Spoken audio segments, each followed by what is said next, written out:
So 20th Century Fox hires me to be social media director. Wow. Okay. When I was 11, I wrote in my journal, I want to make commercials for movies. Okay. Now I have this job. I made it 3 months before they found out I didn't know what I was doing. They fired me, fired my ass. Right. As they should. If you haven't found it yet, keep looking and don't settle. This is Houston. We're copying. Everything is go here. We shall fight on the beaches and in the streets. We shall never surrender. I'm in it just to rewrite history, cause I'm in the mood to label us the leaders of the new school. This ain't for the radio, can't find this on YouTube. This the type of killing that these critics ain't used to. You've said no to the rules of the game or the regulations of the day. You've said no to the conventional wisdom. You're all originals. In this day and age, I got time for innovation, time to be creative, time too big to waste on my time on Right here today, we're here with Travis Chambers. You guys know him from Chambers Media, Outpost X. This is our take two. Our first one kind of collapsed. We had problems with video, problems with sound. We spent 3 hours. Mostly problems with my brain, really. And mine too. Yeah. Especially after a 3-hour roasting session that we kept having failures. And then we forgot what we were talking about. Yeah, I don't know. Right. So as you guys can see, this is a whole new set. It's going to be a whole new basis. So this one, we're going to be talking business, how to start, how to win, how to fail, because that's something I've nailed. Travis, have you nailed some failures? Dude, I'm pretty good at failures, actually. It's kind of my forte, actually. Me too. It's like, check. That's something I go for because I'm good at it. You know I love there's the peaks and valleys. I just seem to really like the valleys. It seems like it's easier to hike along the bottom. It feels safe down there, and there's a lot of easy eating grass. Yeah. There's some rivers to drink from. Yeah. Flat places to sleep. Yeah. I just get to just beat myself up a little bit. It's great. It's awesome. Just sit there. There's a lot of place for the tears to flow. Yeah. Right. But I mean, without those valleys, you don't get anywhere. You know, and most people aren't willing to go in the valley. Ever. Mm-mm. They just want to stay in the valley. It's easy eating. What they want is a $300,000 home with a small mortgage and no risk. And 32 hours a week now. And some Fox News or some CNN 2 hours a day. Any news, anything that's mainstream. That's what they want. They want to drink that Kool-Aid all day. That's what they want, man. So here's the deal. So what we want to talk about today is one, Travis Chambers' new adventure, right? Gosh, that's going to be fun. I'm excited about it. Two, I want to hear the baseline of how you came up with it, the risk factor. You already were sitting in a place that you didn't really have to work anymore from your first exit, but you were willing to go all in on it and say, hey, look, I'm willing to go back to broke.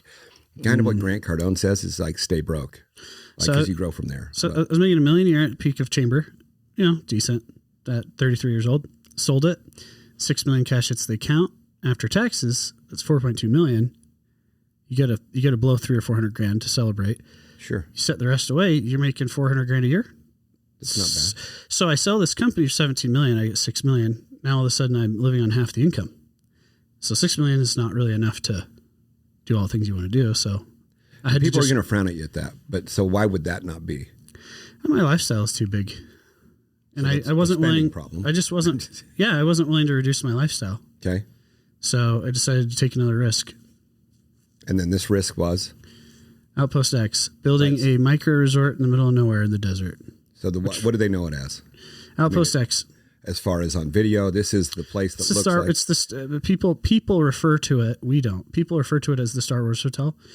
Got it. But basically, it's a 17-unit micro resort out in the random ass desert in Utah, and you show up. And you can drive an art car around. You could stay in a cave. You can stay in a dome under the stars. There's a hot tub, sauna, spa. There's a cantina. There's an earth lodge. You can rent wardrobe to be the character you want to be. Choose a character. So it's a lot of things. There's a lot of things going on. Right. Busy. Yeah. So it sounds like you're an expert in hotel and hospitality. Sounds like I'm a... When you started this. I'm a lower middle class hotelier. That's what it sounds right. like but when you went into this, yeah. I mean, you didn't just bite a little bit. You Zero. swallowed the whole pill. Full send, no plan, no realistic experience. I just didn't want to do advertising anymore. Right. I just was really sick of it. So to give an idea, so because everybody gets rich on Excel and everything takes half as long and costs half as much as you expected. Yes. So then when you initially drew this out on your Excel spreadsheet where everybody gets rich really, really quick, what did you think it was going to cost you? $2.3 million. $2.3 million. We ended up how long to roll? We ended up at how long a roll? How long did it take? How long did you have calculated that it would take to launch to where you were making money? A year. A year. And so you ended up spending how much? 4.3. So and climbing, because a lot of these things are still going on CapEx, because you know that game. Oh, sure. P&L's got to be better. P&L's got to be a P&L. And then how long did it take? Our P&L is a grower, not a shower. I love that. So how long did it actually take to get revenue? I want to get your shirt that says "Show me your P&L" sometime. Show me your P&L.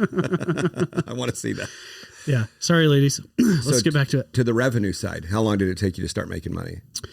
It took from the 1 year forecast. How long before you got to where you? So we sold the hotel $1 million before opening. We opened a year late, and so from buying the land to recognizing actual revenue, got it. It was 2.5 years. 2.5 years. So again, cost twice as much. Cost twice as much and took twice as long. Because I was going to do 3 units, but then I found out we needed to improve 5 miles of road. I got an easement across the neighbor's property to cut it down to 1 mile of road.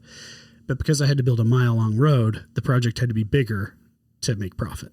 Got it. And then all of a sudden it went from 3 little Airbnbs in the desert to a micro resort in the desert. And what is a micro With resort? a micro P&L. So, but how many rooms is it now? It's 7 permanent units and 10 tents. And 10 tents. So 17 Moroccan rooms. tents. Heated, cooled.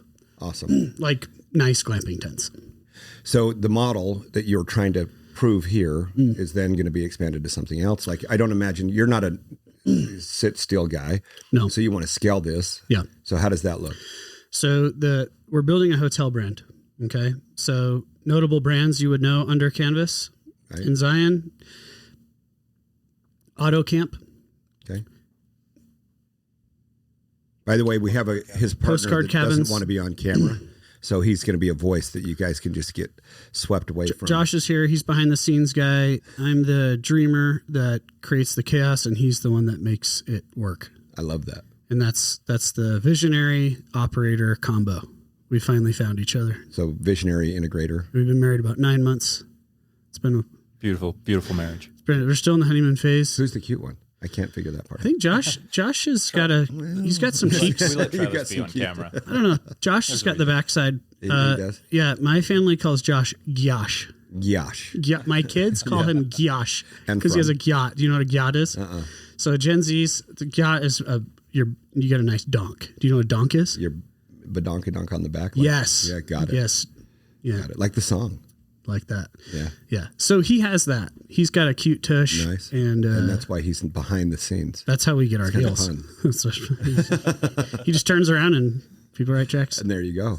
Anyways. So back to your point of like growing this hotel brand, you want to go to multiple places. Yes. And then inside the first lessons, you've got tents, you've got permanent structures, caves, and domes. So what did you find that didn't work? Well, let's go back to your first question. Got it. Which is what we're building is a very unique hotel brand that's based around the concept of an outpost. So I want to ask you a question. Okay. What is an outpost? Somewhere away from something away from somewhere that you're trying to get, or it's a cowboy camp. Yeah. That's away from your main. 100%. The poetic definition is that an outpost is where travelers meet. It's where travelers gather on the edge of civilization. Okay. So you think about Fort Laramie. Right. Fort Bridger. You think about in the Silk Road days, the outposts of Genghis Khan's kingdom. You think about the trade between India and Africa. There was an outpost there. So these are places where people from all over these different places meet. There's fictional outposts too, like Mos Eisley in Star Wars. Okay. And if you look at this, the reason I think I became so enamored with Star Wars during this process, even though I wasn't a big Star Wars fan, is because the whole Star Wars universe is built off of this third world planet that's on the outer rim. And it's so far out there, it has freedom still. The Empire doesn't really have control over it. So the romance of Star Wars, the whole reason Star Wars works is because of Mos Eisley, because of Tatooine. And so that's what an outpost is. And the same way Under Canvas has built the American safari, okay? Right. They took the African safari and they Americanized it. Auto Camp is the great American road trip, right? It's Americana. It's an Airstream. There's nothing more American than an Airstream. Right. Right. That's Elvis and cheeseburgers. Right. Right. Exactly. So that's what we're doing. And it's been so freaking difficult, but I believe in it. I believe in it so deeply because Josh and I share this passion where our whole lives, we like going out in the middle of nowhere. You know, when I was a kid, I'd go out in the forest and we'd build a fort. And I had, my childhood was rough, really rough. And that was my escape. My escape, my freedom was out there. And so the Outpost brand is giving people that feeling. And there's not a lot of places like that. No, they're commercialized and they're all looking for every nickel. The closest thing to it probably is Burning Man. In the middle of buildings, in the middle of everyone. The station in Antarctica everyone stays at is called Outpost. It's called like Outpost 18. So there's just so much romance, man, around an outpost. And the reason we love these places is because they feel free. And the reason that there's freedom there is because there's also danger.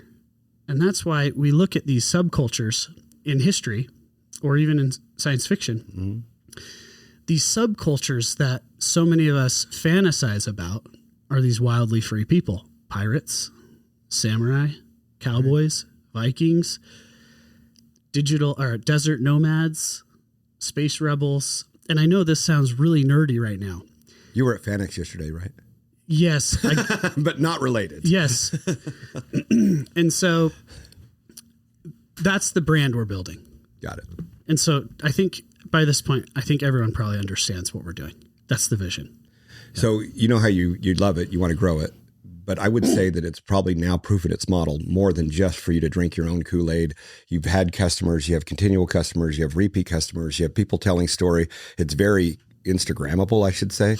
I mean, and that's kind of who gets to share your story. But a lot of entrepreneurs start something and they believe in their product and they should. And sometimes it takes a long time to prove the model out.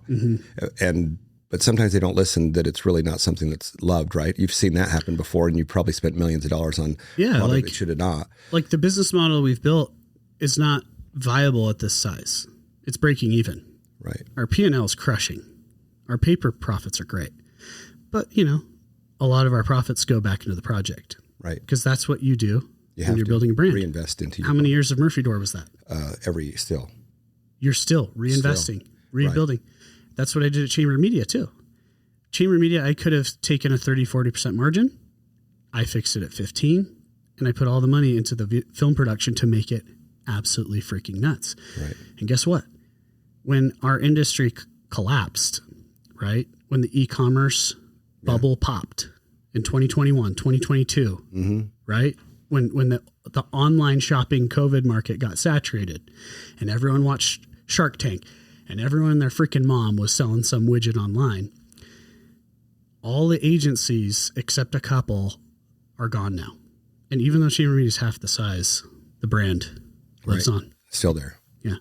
So what's interesting, what you just said, like you built something, you spent all your money to rebuild the business. And I'm a champion of a person that doesn't take any money out of the business for 5 years. Yeah. Like you leave it all in. I don't even take a paycheck, or I didn't even take a paycheck. But the thing about you is you don't have to because you're so damn good at real estate. True. Right. I do take a paycheck from Murphy Door, but I didn't take anything for 5 years. Josh, I waited till we got $5 million in annual revenue before I took any money out.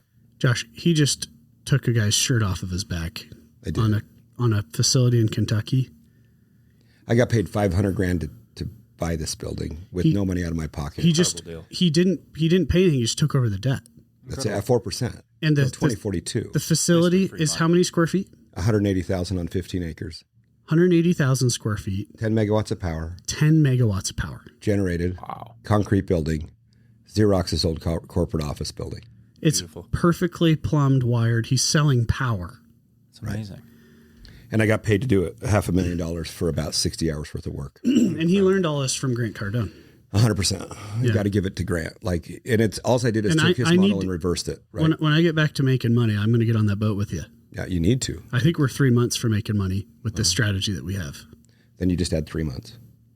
Right? Yeah, so 3 months. So times two. It's going to happen. It's going to happen in 3 months, and then after that, 3 months.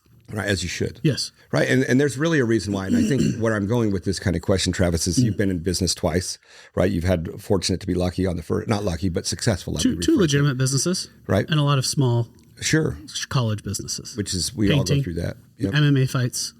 Right, you've made some good ones there. Yeah. But at the same time, I think we get into business thinking we're going to be successful overnight, and it's just not. My OnlyFans just never really took off. But I still consider my feet finder didn't work. Yeah. I tried. Yeah. Peanut butter and jam just wasn't what I thought it would be. They got to see your face at some point. You have to completely sell your soul. I've researched it. You got to give your life over to that. But but what we're trying to encourage here is like people need to understand that this is an investment that takes time when you're starting your own business. By the way, right? Jeremy, I was wondering if I might close you too on another idea I have today. It's called Only Dads. Only dads. Yes. Oh, good. I think there's a market for it. I think so too. Only dad bods. Yeah. Right. There you go. And it just depends on no 6-pack. It's got to be a kegger kind of thing. So how the app works, Only Dads works, is it's just a bunch of dads telling you you're not good enough, and then you pay for it. Oh, that's easy. I can get that from my neighbor. Or sometimes you subscribe, but then the dad's just not there. It's not available. But people just keep trying. That sounds culturally incorrect. Yes. A little bit. Anyway, but the objective here is for people to understand, like, what is it that we want? Like, what is it that you're going for? What does the patience level look like? What's the time input? What's the money input? How do they do it? Like, even though I would assume that when you started Chambers Media, you didn't know a whole lot about marketing, but you scaled it and grew and learned and invested and reinvested, right? Do you want to know how can I tell you how little I actually knew? Yeah, that's what I want to know, right? I was a glorified social media poster at Crispin Porter and Boguski. It's the top creative agency of the decade. I was not on the creative team at the creative agency of the decade. I was the $80,000 guy that begged for a job that they let sit in the cubicle. But when I left there, I went to I did this big campaign, Kobe versus Messi, Turkish Airlines, most viral ad of all time. I did all the distribution media for it. Did 21 million in sales.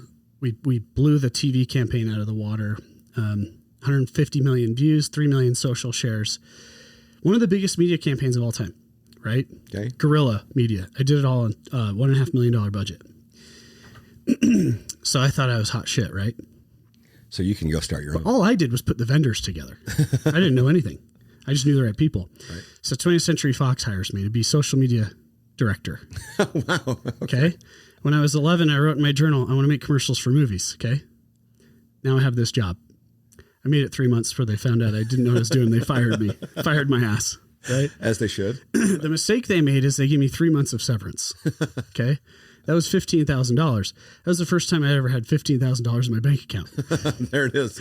And that was my seed money for Chamber Media. Yeah, perfect. And then I read this book called $100 Startup, and it was 50 stories about people starting companies at $100. And I'm like, well, I've got $100. I've got more than 100 now. And a laptop. And a laptop, so we're ready. First year, we did $850,000, then 1.2 million, then 1.5, then 2, then 3, then 6, then 14. Sold for 17 million. And so when I left 20th Century Fox, I'd sell whatever people would buy, right? Influencer stuff. Now, the funniest part that displays how little I knew about this, okay? I've never done a film production. I've never really wrote a good script. I've never directed a commercial. I've never produced an actual real thing, right? Wow. But Nordic Track didn't know that. Crap. You went right for Nordic. So Nordic Track calls me, old college buddy. And this is a guy I spent tons of time helping out for free. Jeremy Neff. Jeremy Neff made my career. Okay. Got it. Jeremy brings me in. He believes in me. Okay. And I had the social currency with this guy. Put time in for asking nothing. Right. So I get in there and I pitch and I say, hey, let's do a $170,000 campaign. And by the way, I wasn't good at creative. I didn't have any ideas. So I called my friend Cameron Manwaring, who was actually good at viral marketing. He just gave me the idea. World's largest treadmill dance. Won the pitch, $170,000. Nice. And then had to just figure it out. Didn't sleep for 3 nights before the shoot, was throwing up, panic attacks, 50 treadmills in a barn. And that thing absolutely dominated. Everything went wrong. The director, Scott Wynn, had celiac disease. He had to go to the hospital. He couldn't edit it. So I edited it myself. Oh, wow. And your editing experience was non-existent? Zero. Yeah. And that thing dominated. The act got taken on America's Got Talent with primetime, all Nordic Tracks shit. And by the way, by this time, Nordic Tracks sniffed me out. And they're like, get rid of this guy. This guy doesn't know what he's doing. He's nuts. But it worked. And so they couldn't sniff you out anymore. We had the case study. And they didn't pay me for 90 days because the Nordic Track is known for the net 90. Right. Sure. Right. So everyone in Utah knows if you work for Nordic Track, it's going to take you a while to get paid. So 3 months later, I was broke because I hadn't gotten paid. Right. But I had paid everyone else. Sure. So I parked outside the vice president's office and I sat there and I called him every 10 minutes, flashed my brights into his office. I have to get money. And I said, hey, I'll be here tomorrow and I'll be here the next day. And the second day of doing that, someone walks out with my check. And say, okay, you're gone. Yeah. I mean, that was down to need, right? So it's just, to your point, it's just like, sometimes you just got to try. Try. Don't do it if you're an engineer or a doctor, but marketing. Yeah, please don't do it if you're in marketing. We're all frauds at some point. Well, that's what Murphy Door was initially, right? I'd never built an hidden door. I'd never built a cabinet in my life. Like I just found a bunch of cool stuff that I was trying to build in my basement on Pinterest. And I'm like, and you were a fireman at this point? I was a firefighter. Yeah. Making how much? My take home was $762 every 2 weeks. Oh my gosh. Mm-hmm. So $1,500. So you were a volunteer firefighter? Well, no, I was career, but that was volunteering. I put $255 into my retirement. So in every 2 weeks, because I'm like, I have to retire somehow and I can't save my way. And I know if I bring it into my checking account, I'll never be able to put anything in there. So I had Captain Fife say, hey, look, take as much as you can afford to live off of. And by the way, my house payment, because I'm good at math, at the time was $2,311. And my take home was $1,534. So that automatically, by the way, that's no car, that's no gas, that's no heat, no phone, no electricity, no lawnmower, no nothing, right? You know, all we are is we're just like Elon Musk, but like 70% as intelligent, right? We're the same. He got 190 million off of PayPal, right? He put 90 million into SpaceX. I don't remember the exact numbers, but it was SpaceX, Tesla, and Solar City, maybe? Yeah, Solar City. And he grew it. Now he's the richest man in the world. And it only took him, 20 years? Yeah, see, patience. And was Elon Musk a fraud? Calling himself the chief engineer of SpaceX? Right, that he'd never been an engineer before, but he reads a lot. But here's what Elon does, right? Elon's the best resource aggregator on the earth, right? He knows how to raise money and build a good, loyal team. I've never done that. I've never done a raise. Me neither.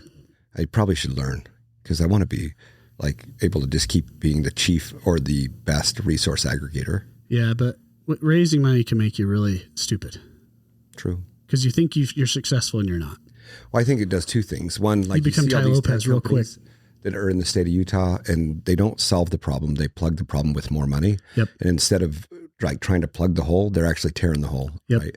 Then you see them with ping pong tables and whatever pool tables and then going and playing basketball courts. It doesn't make any sense to me. But at the same time, like our Pure Brand software, this thing is stupid. Dude. And it's going to crush. What was the valuation you just got? 60. 60 million on his SaaS play. And that's just the beginning. So I met with one of the GoEd guys yesterday for the state. He's like, dude, what are you doing? Is it pre-revenue? No, well, it's making revenue right now. Got it. So, but barely. It's just Murphy Door's the only client. But it's SaaS. Ready to launch. So you make $1,000 in SaaS. And you're a millionaire. You're a millionaire. So no, but it's more than that. It's done a couple hundred. Yeah. So in the meantime, that's a game changer and it's ready to go live and it's a Shopify app, but it empowers every single customer that's inside that company's platform to become a host or representative of their product by a true testimonial review platform, like 360-degree review. You can ask the good, the bad, the ugly to our existing customers, and that's what I think is so beautiful about it. And every company fails at that. It's terrible. Like what does every company review, do? You Google review, Yelp. What does Tesla. every company do? Give you a survey email. Right. So that here's no one responds to. And no one responds. And right? Pure Brands does. Or you get a Qualtrics survey, which is post tense. And Pure Brands gets what, you get a call? Well, how does it work? So let's say you go to murphydoor.com and you just hit talk to an actual customer. And when you get that, it's like an Uber ride. You're going to put your name, your phone number, your email address, and what product you're looking at. Right. And because Murphy Door is 100% custom everything, we use parent categories. So like door, French door, bed, etc. You can turn it on to child categories where every single SKU is listed, but no one wants to look through 300 million. You know what I mean? So we kept it in the parent category and we say, hey, the customer's related to those. We'll find someone that they can ask the right questions that's relatively close to what they're looking for. Anyway, and a lot of the time they end up with somebody looking at the same door. There was a mechanic. So the most compelling mechanic, what I think Pure Brands really is the referral system. So when I become a customer and I'm a Pure Brands client, my customers can call my previous customers. Right. So to that point, that's the genius. You're going to hit this. Well, it's even deeper. So you're going to hit the set a call. You're turning your customers into your sales team. And customer service and my showroom. It's genius. So, but here it goes. How do you feel when I say, you're a genius? My mom's told me that since I was born, but that was the same time as she was Gerard taking Barker. my helmet off my head. Yeah. So I'm like, no, that's the game. But I'll tell you this, man, I feel like I'm pretty dumb. But every once in a while, someone says I'm a genius at something, and I'm like, say it again. There's something in there. Let's keep it going. So to tell you more on this Pure Brand thing, I'm like Captain Ahab. Keeping A-Rap. On Moby Dick. I don't know. Captain I Ahab. can't read. He keeps chasing that Moby Dick whale. That's what happens. And he goes mad in the process. That's how you feel? We're Captain Ahabs, I guess. Yeah, chasing. Yeah. So I want to finish this little piece. When you schedule a call now, like an Uber rider, you can immediately be connected to people that have opted in with the host, which is our past customer. And when that past customer meets with that future customer, we don't pay that past customer to say anything. We do pay them for their time for taking a call. And we do pay them for if the customer misses the call. We'll pay them a little money. If they answer the call, we pay them some money. But they're standing in front of our product. So now they're having a live Zoom type call where they're talking to one another, and the past customer is showing their door, getting asked questions from the future customer, and the future customer can ask any question. They can say, how good were they to work with? How was your delivery?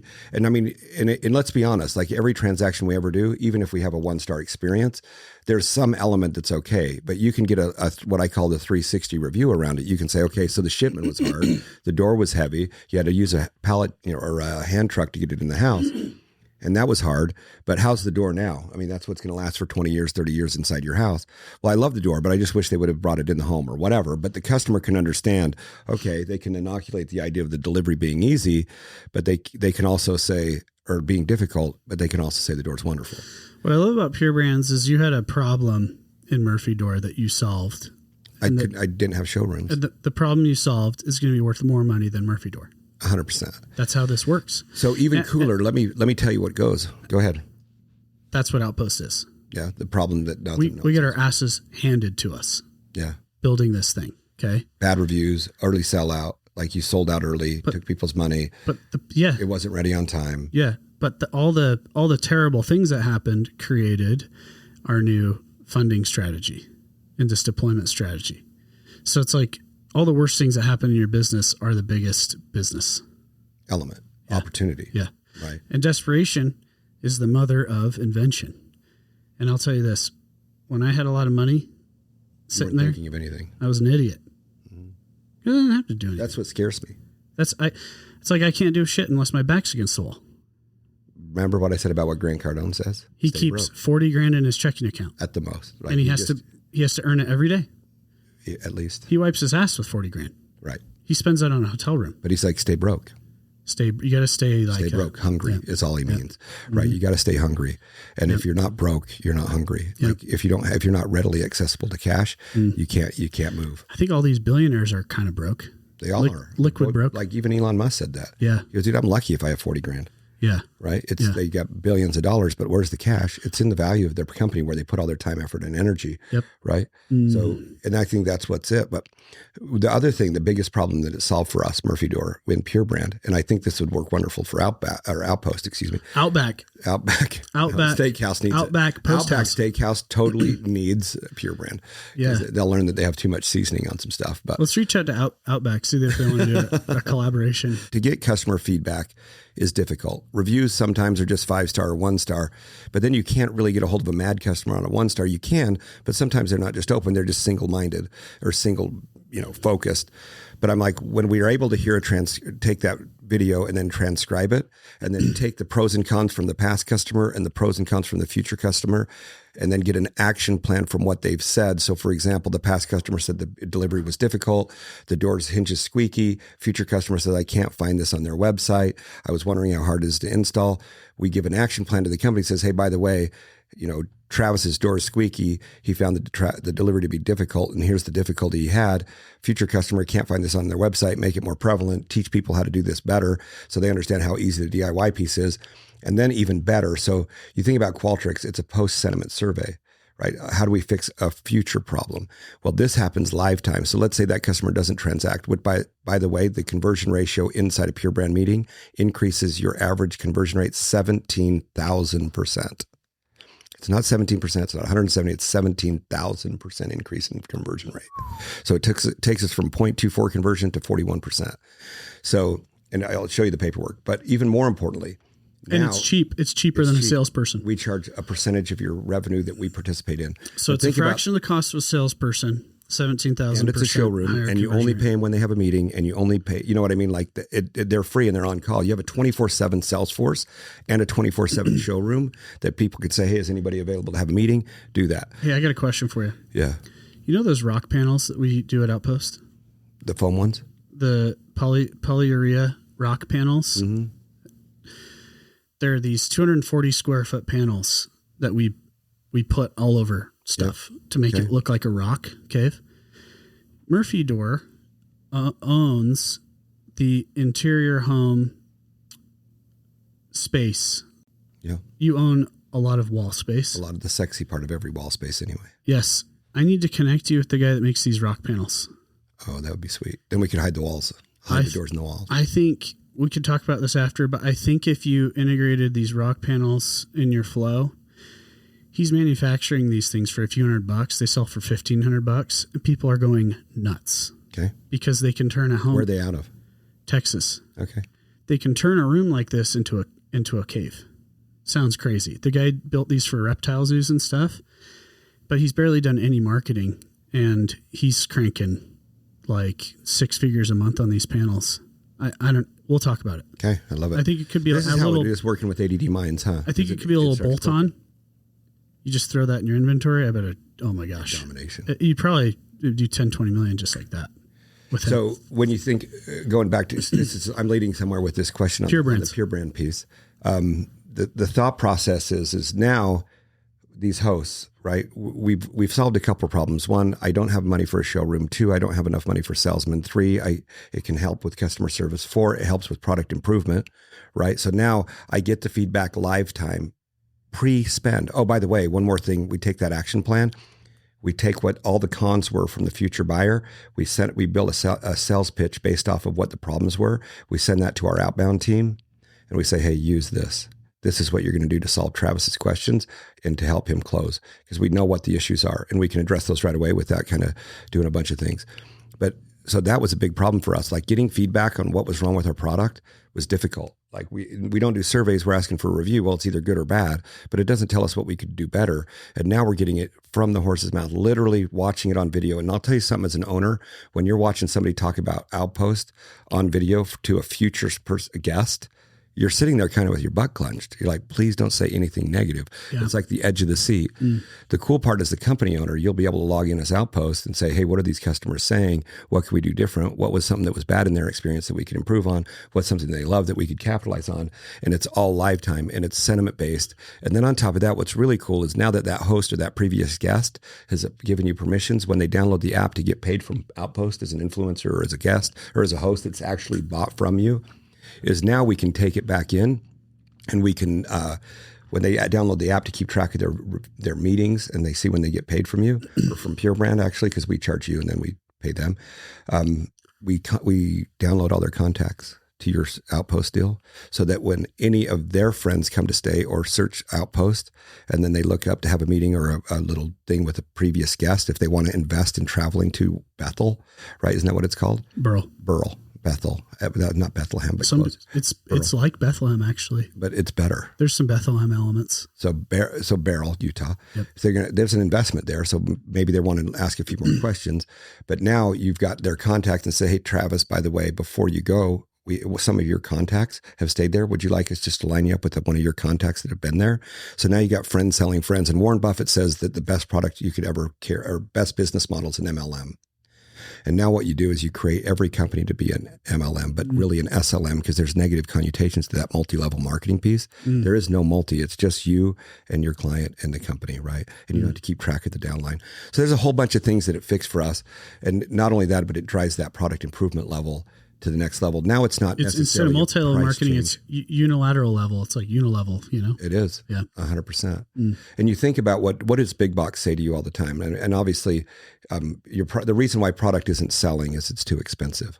When it may not be the problem at all. Pinch, it may be pinch, and then you degrade. It needs to be thinner aluminum, thinner plastic, less money on the electronics, make it cheaper. No one will beat you up more than Walmart and Home Depot guys. They're vicious, right. man. They're vicious, and that's the point. That was my dad's career. But what about this? Tighten What about if the I could come back and say, Home Depot, you're wrong. Yeah. They're not happy about this. Yeah. They'd be happy to spend double what you're spending. Yeah. Here's what the customers are actually saying. Yep. True sentiment. They're fine with 200, not 100, but they want the product to last more than a week. They're used to products that last a year, and you've devalued the product so far, and you'll find out quickly that it's not about the $200, $300, or $400 a night stay, that they just want some different experiences, and they'd be fine with 500 or 600, but they want you to fix these elements. You never know, but this way you do know. And then here's the other thing. You're not doing a post question survey. This is actual happening before spend. So when you get a Qualtrics survey or something like theirs that goes out, it's all post tense. This is pretense. So now we know before your customer spends what we can do to make sure that we get it better. And then we haven't lost that client, right? It's just a different element. So we're excited about it. Now, the reason I say that is when you're building your client base, how are you doing your surveys, or how are you doing your guest reviews? I know you have a ton of positive ones, dude. We don't really do it. It's just self-mind. It's pretty. But people are excited. It's pretty low level. Is it? Yeah. Is there a reason why you don't do it? It's bandwidth. It's the army of two. Yep. Plus your hard workers out in the field that make you guys look amazing. Yep. Which they don't have time to go in there and do the review mining. Yeah. All we can do is staff on site resolving concerns, but there's nothing other than that.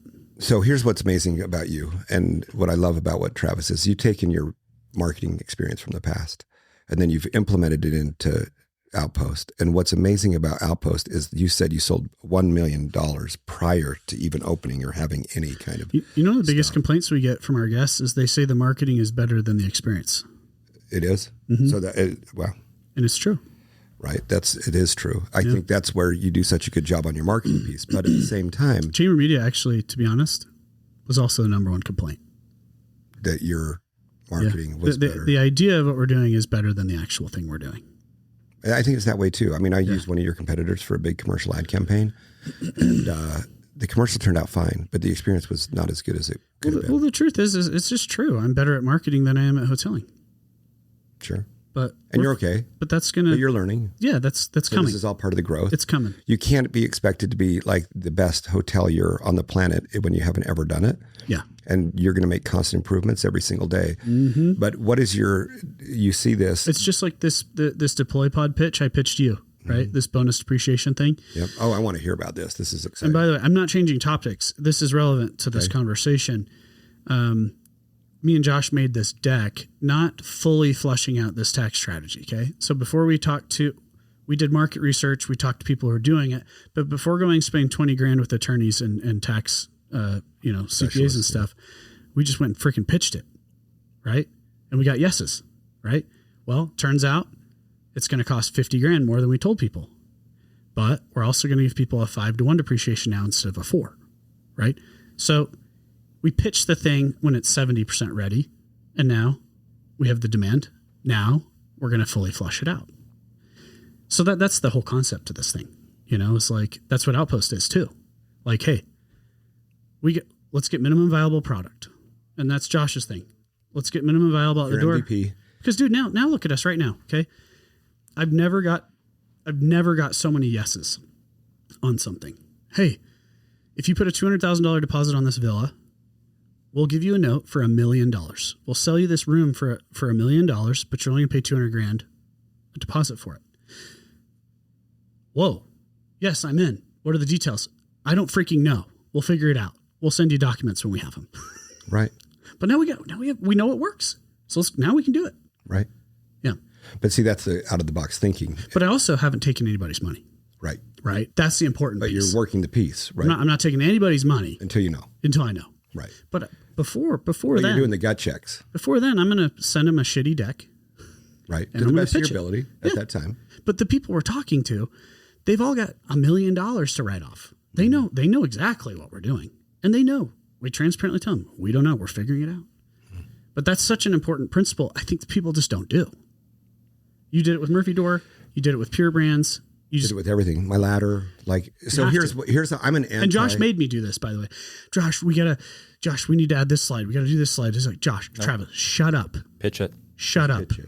Get on the phone. You hear sell it. VC guys and PE guys, and Paul Ahlstrom, who's an amazing human, wrote that book, Nail It, Then Scale It.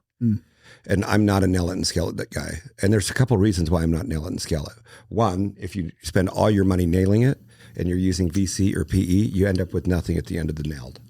So I think there's a happy element. The second element to that, Travis, is that I'm pretty soft-hearted. And if I felt like I perfected it and I launch it to market and then I get beat up, then I'm hurt. But if I'm only 80% perfect, then I have 20% room and no one knows what that 20% room is. So they can throw mud at it. I'm like, I know, bro, I was only 80% there anyway.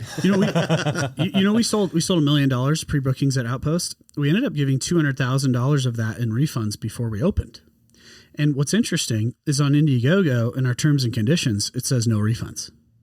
Yeah, but hey, if you give me your money and we haven't delivered yet, we're not open, immediate refund. Right.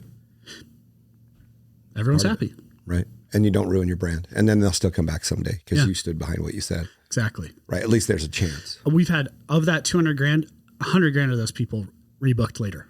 Right. Because you were open. We did the right thing. Yeah. And you took care of your people. But I think too many people wait too long to nail it. And they always have an excuse why not to launch or why not to try. People like to aim. Actually, I'm going to go get another college degree. Right. Yeah, you're right. Yeah. Me, I could have done that. Oh, I sold chamber media. Now I'm going to learn how to be a hotelier. I'm going to go take the Marriott hospitality program for 2 years. You can. You would have been 2 years behind. You did your 2 years. I did the School of Hard Knocks 2 years. Yeah, 100%. And, that degree would have cost me $40,000. Instead, you made money. You built how much equity? Instead, I wasted $1 million. That's right. In that 2 year period, you wasted $1 million. But you know what would have happened? You wouldn't have been as good. I would have spent $40,000 on the degree, and then I still would have made $1 million mistakes. Sure, because they wouldn't tell you anything about. And then this it would model. be 5 years later. Right. You know who drives me crazy is the I'm gonnas. Who? The I'm gonna people. You know what I'm going to do? Yeah. Hey, can we have a meeting, Travis? I want to visit. Here's what I'm going to do. Yeah. And then they come back 2 weeks later and say, you know what I'm going to do? Like, bro, what about the first I'm going to? Well, I killed that deal. Yeah. Well, I thought that idea was great. This idea is stupid. Why are you going back with the I'm gonna? Like, I just do. And at the end of the day, the I'm gonna guys are going to be working at their same job for 30 years. Maybe they have 5 different jobs in that period, but they never, ever try. And I think the fear of failure, which stems from their concern about the worry of what other people think about them, is the biggest problem. That's don't you think? Yes. That's why I put $2.4 million of my own cash into this project.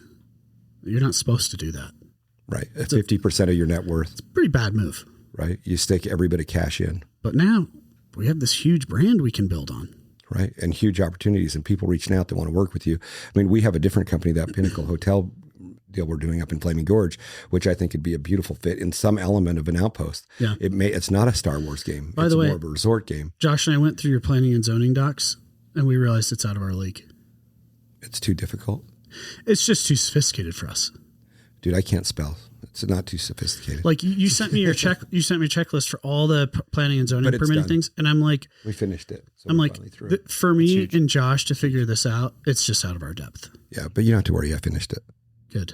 So it's all done. Good. We finally got it. The only thing I'm waiting on now is a letter from the farmer next door that in case the place catches on fire, they can use it as an emergency driveway. And the irony here is I've known this person since I was 8 years old and he's not answering my phone call. So I'm like, I think he knows. And I don't know that he wants to let me have a road through you a little bit. And I don't know. I shouldn't fault him. He's an old cowboy and it is what it is. We need to just run into him at the grocery store. So that's my weekend trip. I'm going to fly up to, my buddy's getting married. He just told me a guy that was never getting married again post his last divorce. I'm going up there Saturday. Find out where he's going to be at. I'm flying up to someplace in Oregon and I'm going to do that. And then I'm going to fly over to freaking Flaming Gorge and I'm going to go park. Hey buddy. Hey, did you get my calls? Yeah. Did you get him? Like I was just wondering, man. Do I still have your number right? Hey man. Hey, speaking of which, you ever thought about getting some, you want some Murphy doors in your house? Yeah. We give you a couple, like, yeah. How much money do you need? Hey, do you ever need a plane to go somewhere? We'll fly you wherever you want to go. Yeah, man. When's the last vacation? Do we want to put X Air? I wanted to say the last name there for a second, but I better not. Yeah. Like, do we need to put that on the side of the plane for whenever you want to go somewhere? Hey, do you want 20 nights a year at Pinnacle? Yeah. How about that? Yeah, man. How about a rev share? Are you interested in something? Yeah. Like there's all different ways. Yeah. And honestly, that same methodology, Travis, you can use in building businesses. Like you hear a lot of people say, I have nothing. I can't start when I have this much money. Yeah. And I think it's just the way you have to think about the way you do business. I think people are trying to satiate their ego because if I explain to myself why I can't do it, then I don't have to do it. I actually think people, that's true. I've noticed this in myself. Okay. Something bad happens, right? And I launch something and it doesn't work. It's not really the disappointment. It's the amount of work I know I'm going to have to do to figure it out is the tough part. More the hurdle. Yeah. Like I just launched this Pocket Travis thing. Have you seen any ads? I have. Are you getting followed around the internet? Not really. Oh, but I don't get targeted on the internet too much. Okay. I mean, it's working, but it's not doing what I want. And I'm just like, there goes another 50 hours to figure this thing out. It's the work that makes you get discouraged. But then Josh says, Travis, there's a simple solution to this problem. Yeah, Josh, it's not working. He's like, no, if you just worked 12-hour days for a few weeks, probably would work. And I'm like, ugh.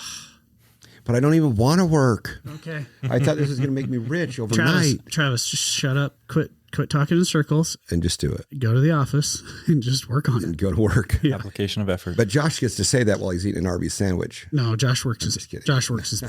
He works his ass off. I know, because that's who I get all the emails from. And that's who gets all the paperwork done. And that's who nails his freaking Excel spreadsheets that I add zeros to see how many real millions we can make. Within a couple hours of talking to me, people are like, cool.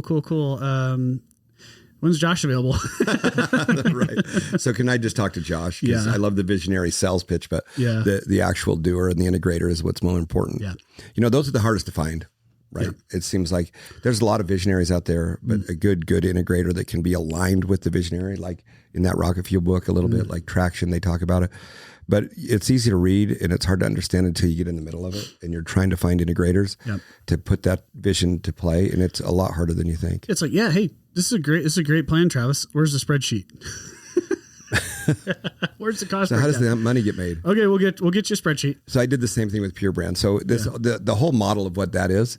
And then everybody's like, well, how do you make money? I'm like, oh, I haven't done that yet. Yeah. Like, how are you going to charge per seat, per customer, per host, per this? I'm like, I don't know. Yeah. So I'm here telling people about it. Like, but what's the revenue stream? I'm like, haven't put a model to it. All right. So are you ready for the deploy pod? Yeah, let's see the test deploy pitch? pod. Let's go. Okay. This is a test pitch, right? Okay. So all the way through. All right. So Jeremy, explain to me what deploy pod is. Like, so baseline for. Well, no, let's do the pitch. We'll do the pitch. We'll do the pitch. Okay. All right. Like we're on the phone. Jeremy, you know how horizontal development is just a pain in the ass. Oh yeah. You know how it just 3 years of it. Takes 3 years, planning and zoning, absolute pain in the ass. By the time you get done, you're 3 years older, and then you're just starting to get the thing open. Well, thanks a lot, government. We just went through that. It was terrible. We don't want to do that. Okay. So what we figured out is what if we took one of these hotel villas, okay, these independent villas that get $400, $500, $600 a night.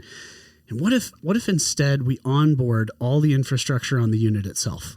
So what if we put onboard solar, put onboard tanks, and the only thing we're hooking up is water? Okay. Then you're an RV. But then guess what happens? Now it's an RV. Now it's equipment. And we just found out this thing called Section 179 with 100% bonus depreciation thanks to Trump's beautiful, big, beautiful bill. Right.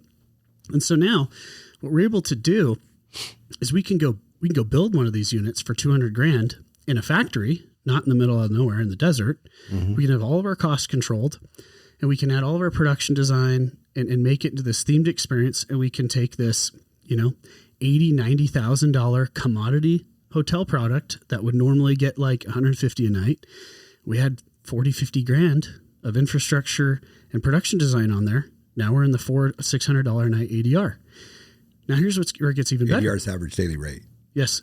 Okay. So here's where it gets even better. Let's say the asset doesn't perform. Well, now we could pick it up and move it to a different property. It may, right? Now let's say we move it to the other property, it doesn't perform. Pick it up again. We could sell it. We can liquidate this asset. So now we've just de-risked this outdoor hospitality play. Okay. Mm-hmm. So now, Jeremy, you've got huge tax liabilities, right? Yeah. You got a huge tax bill. You could do a cost segregation. You could get like a 1-to-1 bonus depreciation. You could go buy a boat and take your friends out on the boat, and you could ride off the boat, right? You could buy a lake house, have some retreats up there, right? You could mm-hmm. do some write-offs, right? But you're only going to get like a 1-to-1 depreciation. So what we figure out is if you buy one of these units for $200,000 as a deposit, we could actually sell you the unit for $1 million. So we'll carry the $800,000. So how does that work? So we'll sell or finance that $800,000 to you. You'll pay us 1 or 2% in interest on the note that we're giving you. Okay. And you can write that whole amount off year one, $1 million. Here's the catch. You have to actively manage this thing. Okay. Because unless you've got killer passive gains, which most people don't have, mm-hmm. most people have active gains, W-2 gains, stuff mm-hmm. like that, then you have to actively manage this thing. But you don't have time to manage a hotel room. You got too much crap to do, right? So what we can do is you can go spend 100 hours at your villa managing and working on it. Okay. That fulfills the active participation management rule.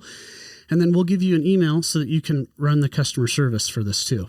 But we're going to help you have a customer service assistant that's going to actually handle the responding through your account. So you're going to actively manage this thing, and check. You just wrote off $1 million. And not only that, we're going to target 7-8% returns a year on this asset. 7 to 8%. Yes. So, well, for you, we're doing 15 because you're the golden boy, golden goose. You're number one. This is the first podcast in the studio, first deploy pod. There you go. Right? Yeah. So how much, all right, if you write off $1 million, how much are you going to save on taxes with the $200,000 deposit? No, I'd have to call my accountant. I don't know. You probably save. Remember I sent you that. I said, hey, call this guy. He knows. You'll probably save $100,000. Okay. 70 to $100,000 on taxes, right? And now you get a 78% return. Now you got a villa that says Jeremy Barker's Palace out in Outpost. So what questions do you have? Well, you sent me the deploy pod. Yes. Right. I guess the main question would be, it went from 150 to 200. What were the changes? Costs. What was the cost variance? Prefab units, $30,000 more than we thought. Production designs, $15,000 more than we thought. Onboard utilities, solar, $10,000 more than we thought. Internal. And then when everything goes wrong, we got a $20,000 buffer in there. You added that piece just to make sure. But here's what's cool. So when I originally pitched you, it was 150 with a 4-to-1 depreciation. Okay, right. So you picked up $600,000. But what we found out is that we can go all the way down to a 5% cap rate, which makes this thing realistic. Mm-hmm. Right? This is a realistic investment. You have actual real economic risk that you're taking in an asset that actually makes money. So what is the deploy time? 3 months. 3 months from the time you go in to get to the road. We'll have this thing done by January, and you'll stay in your unit before then. So in January, what's the average time? Who visits in January into these Outpost X places? For guests? Yeah, for guests. When's the guest time pickup? Oh, yeah. We'll have these open to guests by January. 3 months. Do people go there in January? What is that? We're sold out all winter. Are you really? We're sold out 4 months in advance. And you're always sold out? Always. Perpetually sold out. We get 100 million views. Yeah. Sell out. Like our conversion rate on views to bookings is like 0.001%. So we don't have a demand problem. Pure Brand will fix that. You could. So we don't have a demand problem. We have an inventory problem. Right. Now, the caves, we only have 3 of those. That's the hit. That's the one that you got. People are obsessed with those. So that's the product we want to deploy. So in the cave, are they going to be a unit just like that that's caved? Mm-hmm. Yep. So shaped of. So the pod that I got yesterday wasn't shaped like a cave. Well, that's the other one we got. That's a different one. That we're going to do 30% of the units like that. Okay. Yeah. So you could buy a cave, or you can buy this cool rustic metal looking structure. And the cave's your golden goose right now. Yeah, that's the proven. That's the one that I saw. That's the proven. The first one, right? A semi-quasi cave piece. That's awesome. Yeah. Yeah, that's interesting. Mm-hmm. I like it. Yep. So what are the big takeaways for most people that are looking? Like, I got $200,000. Yep. You want to go put this in, and right now you're oversubscribed, or at least not necessarily oversubscribed, but you have a lot of people jumping in. Yeah, literally every call is, hey, send me the docs. If my CPA signs off on this, I'll do it. And a lot of these people say, I've been doing the what's the environmental conservation fund thing? Yeah, there's a lot of that. That's become a very high risk IRS strategy, high audit risk. That program's not doing so well. Everybody's trying to convert their land to that. Yeah, and in Section 179, it is the IRS. They do dig into that one. Sure, they do. It's a medium risk play, but we've got our I's dotted and our T's crossed. So we have a legal letter, right, from an attorney. It says this is a valid strategy. We'll back this strategy, right? And then we've got, a CPA signing off on it as well. So you got your purchase agreement, you've got your active management evidence and proof, and you're off to the races. So if you do get audited, you'll win. Yeah, you're like, here you go. This is your fight, right? Yeah. All right. Mm-hmm. What is the other things that you like other guests know? Not guests, but other potential investors. Or is it that short and sweet? This strategy is being done in other industries. The most popular ones people know of is oil. Oil does this a lot with equipment, right? Okay. They got good returns, good depreciation ratios. The other one is solar. A lot of people are doing this in solar. But look, we didn't invent this strategy, right? You're just applying it. We're just applying it to hospitality, right? And there's a few prefab builders that we know that are deploying thousands of units a year to do man camps at oil fields, right? So this is a pretty defensible strategy. So there's people doing $100-200 million a year in revenue with this strategy. And they were even doing it back when bonus depreciation was 60-70%. So it's a vetted strategy. We're just doing it in hospitality, right? The difference here is you own the asset, right? You own a hotel room, and that's cool. That's cool. No, it is cool. So what I'm thinking in my head, of course, as you go on the side is how would you apply something like that to the Pinnacle, where it's a condo hotel, where we're selling the rooms and you rent the rooms out and manage it? So you can't do it on a fixed, on your current structure, because it's a permanent structure. It's a real estate asset. So if you wanted to do this at the Pinnacle project, you'd have to use something on these deploy pods. They've got to be equipment. And this deploy pod strategy is how you make it equipment. So let's say this, right? Maybe you have your Pinnacle real estate asset, right? But maybe you're going to do villas on your property, right? And maybe the villas are deploy pod type things. Are deploy pod. So here's the beauty. Now, this is more about us than the investor, but the exciting thing for us is now we can go acquire glamping projects outside of national parks. And we're going to deploy 10 to 13 of these things at Outpost X by the end of the year. But next year, we're going to do 150 of these things, right? So what's your capacity to build? The company you're working with, what can they do? So we don't have any capacity issues on the prefab manufacturing. We've got two manufacturers that are both doing over 1,000 units a year. Okay. They can crank this out. The bottleneck is the production design. We have no problem cranking out the production design. And by that, I mean the facade. Taking this commodity structure, turning it into a themed, immersive experience, that's the hard work, right? So when we do 150 of these things, it's going to have to be an incredibly good process. Right. And so can we do 150 next year? We don't know, but we're going to try, right? Well, you got to set a goal. Yeah. That goal, you're just wandering through the desert, right? Yeah, exactly. Then set some benchmarks along the way. So we do 10 in the next 3 months. The first 6 months of next year, we do 30 or 40. Once we've nailed 30 or 40, then you dump the other 100. We'll do 100. And by that time, we've got the team, we've got the processes, we've got the quality control. Are you guys going to do the facade yourself? On these 10, yeah. These 10? Yeah. But then the future ones, you'll put together a fab team yeah. that does that? Yeah. Okay. So where does the facades happen at Outpost? I think we're going to do it at Outpost. So we're going to bring a bunch of laborers down and a couple production designers, people who, work on Hollywood sets and stuff. Mm-hmm. And we're going to put people in the units. They're going to live in the units, and we're going to production design the units on site. Okay. Yeah. That's interesting. But on the 100, 150, we'll do most production design offsite. Josh, what do you love? You were going to tell me something in my office, but what is it that you love? I just love the speed of deployment. The speed of revenue is amazing. Speed. How many problems it simplifies. Yeah. It's absolutely incredible. I think Josh and I were the first ones to crack this exact model. Okay. It solves all our problems. Yeah. It solves all our problems. There's going to be problems that we find out along the way. Sure. That are going to be really painful. Well, we will. But this takes Josh and I from doing one horizontal development every 3 years, right? That are like 30 or 40 units. And now we can do 100, 150 units in a year. Which is pretty interesting. Yeah. It's exciting. Right, because right now we have Pinnacle planned for 153 units, but it's forecasted like a 4 to 5 year project. Yeah.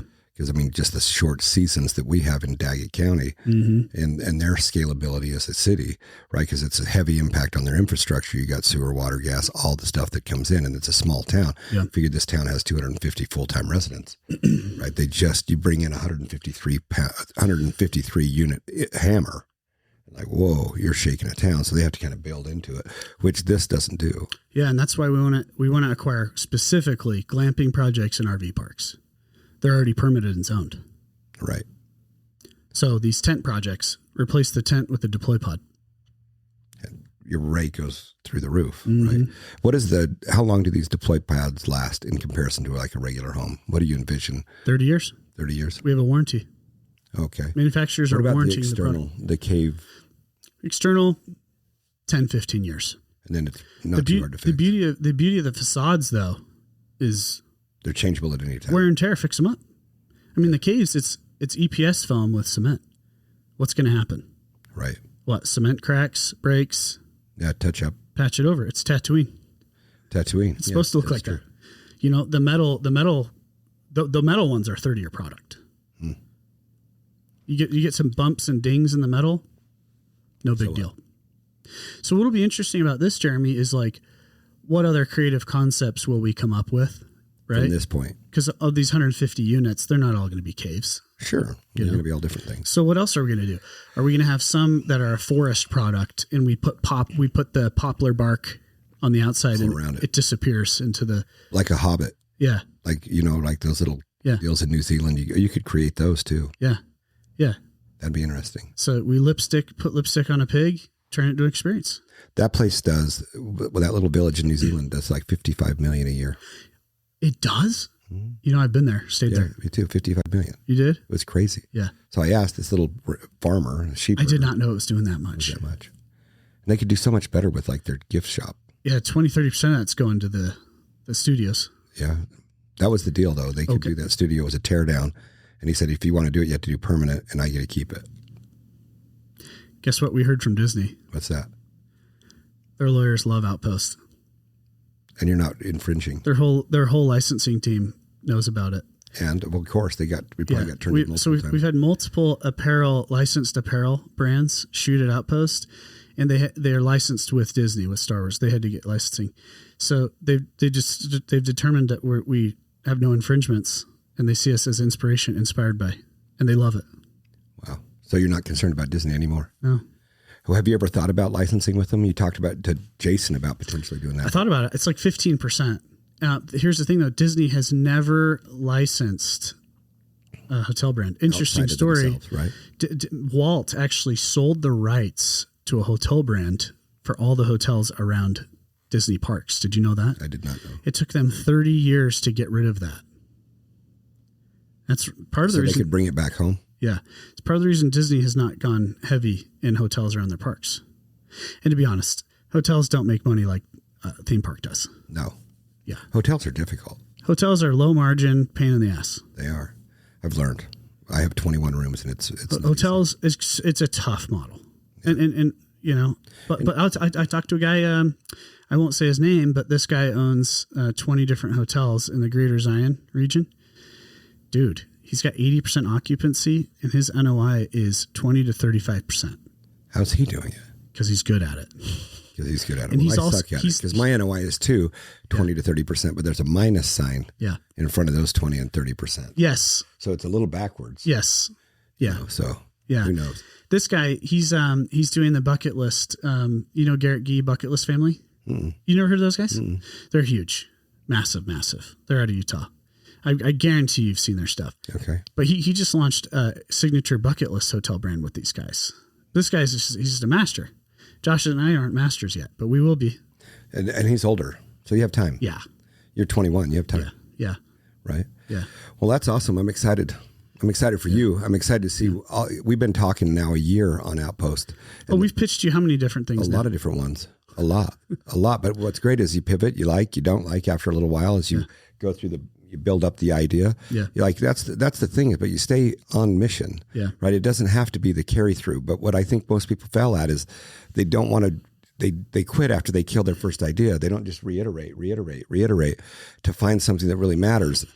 So then you wonder about what's their passion level and their persistence level and then their experience, you know what I mean? And patience. Yeah. Like these are all the things that matter, the P's, right? Yeah. You got passion, persistence, patience, all this stuff matters. Mm-hmm. And everybody, again, that's kind of an old adage, but you have this, you see what people make at the very end. They don't see that freaking long game. Yep. The long game that it takes to see the win is so hidden and so ignored. But then all of a sudden people are having to be in the long game and they're like, dude, this is what I wanted. This isn't all what I wanted. Well, we pitched you a Moroccan village in Moab on leased land.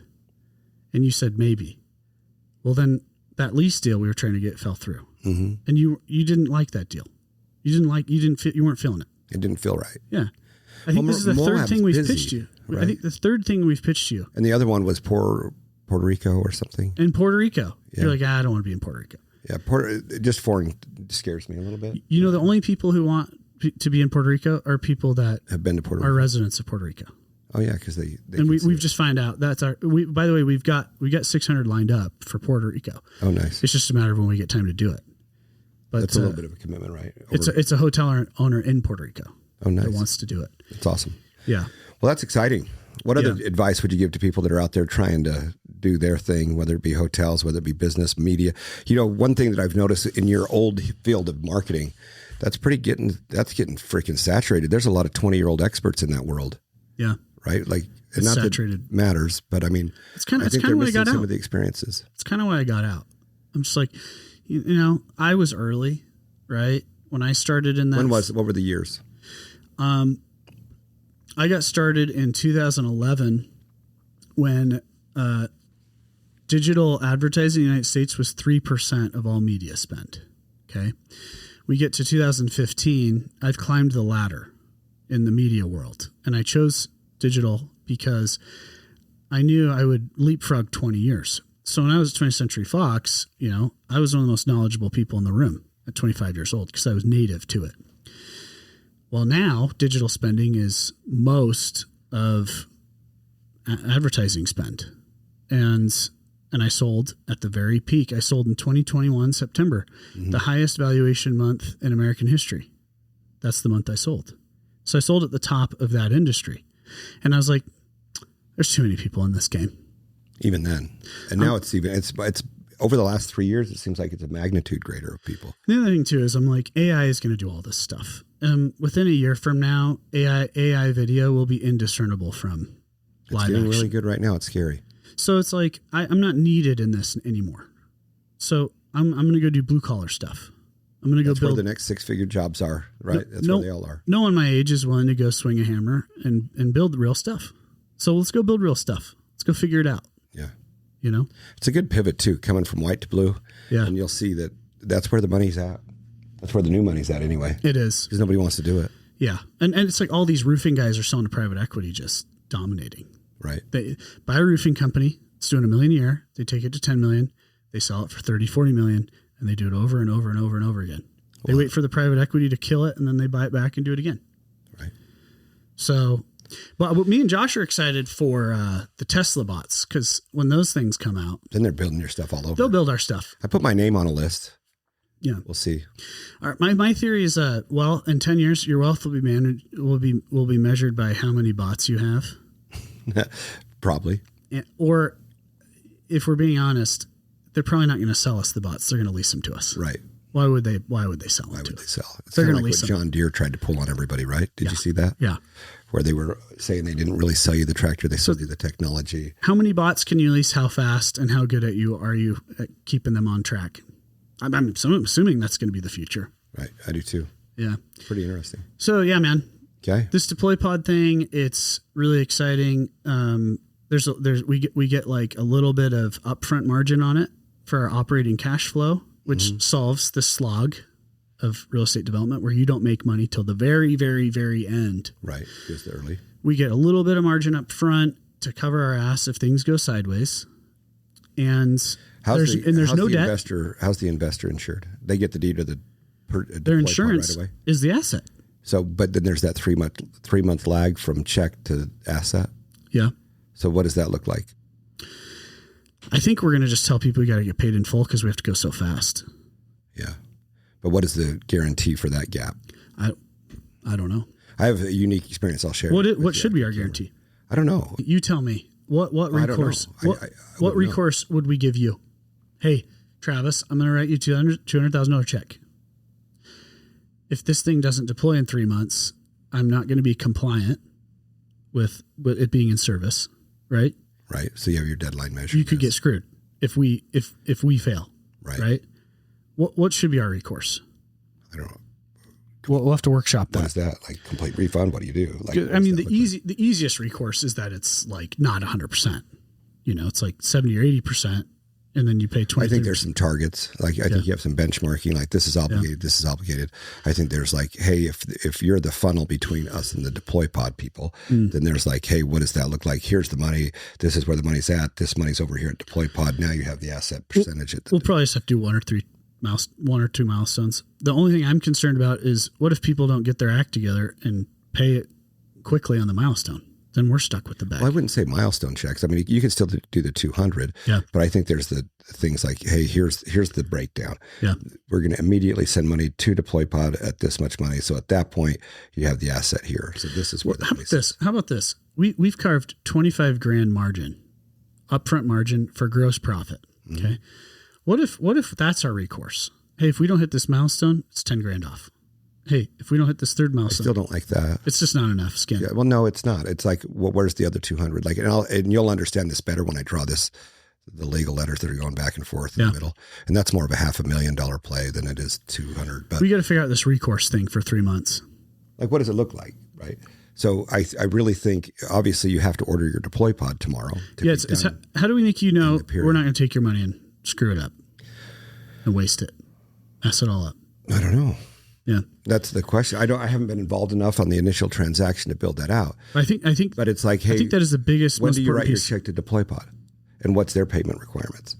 Does that make sense? Like you're obviously going to have to order the piece to be ordered and to be built in time now. Yeah. Right. So you're going to get your upfront margin. That's great. And I understand the need, and every business should be that way because that's how we grow faster. But at the same time, when you take the check, then obviously you go 200, 25 here, this 100 and whatever goes over here. And here's the money sent. This is Barker, whatever, right? It's Barker Properties Hotel 1, right? It's transparency. Right. It's just like, here's your sheet. Here's the invoice. What about this? What about this? What if our recourse is we guarantee the return? It's still back-ended, bro. Yeah, true. It's not front. What if we guarantee it with Outpost X existing property? You could do that on the bridge, but what's your hesitancy on doing it on the deploy pod deposits or payments? I'm not following. So when you write your check to order your deploy pod for them to make it, right? Yes. What's the hesitancy of saying, hey, look, here it is. This is yours being built. Money's been sent. None at all. That's exactly what we should do. Oh, that's easy. Do you see what I'm saying? Oh, that's easy. Right. But that's the breakdown. It's like, here it is. Hey, here's your invoice. Here's your paid in full. There's this step. This is a progress point. Oh, that's easy to That's do. all I'm saying. Is like, what does that Just look visibility? like on paper? Right, when it should be. That's easy. So you're like, here's how it is, and then you have your benchmarks on the backside for your profit. On this date, we're going to send you a photo and video of the unit in construction. On this date, we're sending. Well, even before that, Yeah. Here's your money. Yeah. Here's your order. Here's where the money Here's went. your order number. Got it. Here's this. Yeah. Here's the finish date. Yep. Here's because again, you can't control whether deploy pod makes or hits or misses their deadlines. Yes. That's out of your swing. Yep. But then you can hold them contractually liable to deadline dates and then have whatever type of recourse you have inside that can then feed back to the investor. Yeah. Right. And then you come back. I mean, there's just these bridges that you have to make, these benchmark points. And this is where I'm so frustrated. I mean, if we really are aggressive on this, we would just go get a 20% bridge loan. Well, why wouldn't you? Right. That's the point. But I mean, Just a bridge loan on like LOIs. Just have it backed. you could. Or if some guy just had like this insane line of credit with his bank that would be willing to do that with us and make some interest. If we knew a guy like that. Yeah. That could make a call. Really quick. Yeah. Yeah. I know some people. I know some people. What a guy. So, but at the end of the day, I think, but what I'm trying to structure here is there's 2 points to this conversation. One, there's one that you're trying to build. Yeah. Two, that there's also investors that may only have 200,000. I think that's what's appealing. Like, it's truly for an investor. If you're a firefighter, a lot of those firefighters have saved their money to 200,000. They're looking for step 2. Mm-hmm. Like this is a achievable enough and entry level enough investment that could pay them higher than they're going to be getting in other places and also start to learn the investment strategy. And I think it feels safe. They're a lot more hesitant than you're going to find with a standard investor. Yeah. So if you have these insulatory components that say, hey, and I'm talking to the camera here when it says, look, when you're doing investments and you're trying to structure your security, like there's scared money doesn't make money, but smart money can help preserve your money. Yeah. So when you're saying, hey, look, Travis, I like the old concept, $200,000 check. That's great. Now, what are your benchmarks to make sure that I don't just write you a $200,000 check that you go execute something on, and then all of a sudden I'm sitting here with this big question mark, and then you come back, it's like, well, dude, you didn't give me deadline dates. We don't have any benchmarks. We don't have any obligation. You're your investment. You get this cost seg. You get all this stuff that you need, but we don't have any promises. Yeah. So that's where dumb money gets stuck. Yep. So for me, it's like, let's build a smart strategy, and you're going to be held accountable to benchmarks. Yep. Of course, I'm strict. Like I have fun Jeremy, and then I have business Jeremy. Yep. And business Jeremy is not nice Jeremy. No. Do you know what I mean? No. And it shouldn't be. Nope. Because it's like, look, you're trying to build your family wealth. You're trying to build your family wealth, and I'm trying to build my family wealth. And you can do all three. Yeah. No favors. You really have to do this very, very calculated, and you have to do it in a way that we all create a win. But at the same time, you and us get the same accountability in the aspect of, look, your money was good. We pulled a trigger. Your word was good. Your money was good. This went. I said I would do this. Here's the example. Here's your invoice. Here's your receipt. Here's the deadline dates. They said it'll be completed on X day. I'll give you some checkpoints. We'll get you follow-up emails. You're going to be CC'd through it. Okay, guess what? Now it's delivered to Outpost. Here's the other risk point. It lands at Outpost. It sits there. It's cold. It sits. It delivers on 12/30. Great. Well, how come it's March 1st and you guys haven't put the cave together? Yep. Like, oh, well, we got 10 at the same time, bro. Yours is down the line. Yeah. Well, okay. Well, we didn't say that when we made the deal. Yep. Like, where are we sitting? When is my completion date? And if you miss the date, then now your early, to your point, early profit piece on the front end gets diminished, right? Because I think at the same time and maybe it doesn't get diminished that strict. Maybe it's diminished by you start paying the dividends out of that 25,000 missed dividend commitment. Mm-hmm. Yeah. It just bleeds out of that 25,000. Yeah. Like, we will not miss your dividend payment no matter what. Yeah. And so even if your unit's not done, we are going to go to a committed 100% and 90%, whatever the occupancy rate is, times 15% forecasted revenues equals. We're going to bake into the backup plan, actually. Let's say we don't get the unit on site in time. You can go visit the unit at the factory. I agree. Right? Yeah. If you need to personally do it, or you can do a Zoom call with it. Yeah. Right. We're gonna have you swing a hammer for, Well, I don't want to build on it. I paid for it. Just right. That's the deal. You know what I mean? Here's the exciting part, Jeremy. We've pitched this to just 15 leads from just a couple posts, right? We got one of the largest short-term rental funds wants to cover the whole thing. One check, whole thing. We've got a prefab manufacturer that wants to hop in, write a check for the whole thing. And then we've got a We've got a tax advisor firm that wants to cover the whole thing. We got 3 options for one source on this whole thing. And what would be your negative on that? Some of them want a lot of margin. They want a lot of margin off the top. Sure. Some of these. So that's what we're figuring out. But is a lot of margin as scary as like fire and exactly 12? Exactly. Like it's, yep. And it's that's what we're weighing out. Right. Yep. So it's like, look, it depends on scalability. I think if you run that leg further than just one, and you say, hey, if it goes from 10 to 150, I think I would run that measure all the way down to see what the cost benefit or cost reward benefit is. You know what's really cool about it though is if we do the one source, I get to go to all these people that have said yes and say, hey, I'm really sorry. Yeah, it's a FOMO. But we had one guy take this whole thing. Can we count on you for next year? Yeah. Will you put a deposit down in February, March? Yeah, there's a FOMO piece. Yeah. That's a big thing too. Yeah. Again, we're playing that same thing. I mean, we have a lot of people on the Pinnacle side. FOMO matters. I mean, we've got a couple guys that have been wanting us to write us, $400,000, $500,000, $600,000 checks. We're like, hey, we thought we were ready. We're not ready to take your money yet. So, dude, this has been awesome, man. It's exciting. Thanks for workshopping this. Look, we did it in an hour and 17 minutes. Beautiful. We can make it. 3. Where are we going? Provo? We got time. We're going to make it. What time do you have to get there? 2:30. You better freaking throttle. We're meeting with a prefab company that wants to. We're taking somebody's plane. They want to. Yeah, right. Take the plane. Yeah, right. Yeah, there you go. They want to supply all the units. They want to help us buy the glamping. They want to do the whole deal. All right. Well, we'll see. That's going to be fun. When do you leave to Utah or back to Idaho? I get tomorrow. Tomorrow. You flying out or you driving? Flying. Nice. Yeah. You don't want to drive that far anyway. Yeah. Idaho's so far. I've done that drive like 200 times. It's how fast is 80 miles an hour? If you're going 80. I had to drop it. If you're going 80 miles an hour, like how long will it take know that you'd seen that. to go 80 miles? I did not know that you'd seen that. Oh yeah. Like, hey, if anybody forgets, Travis is the infamous husband that asks the infamous wife how far you'll go at 80 miles an hour if you're going or how long it will take you to go 80 miles if you're going 80 miles an hour. Do you know what's really funny? Everyone thinks that I was trolling her, but do you know what was really happened? I don't know. She was trolling me, dude.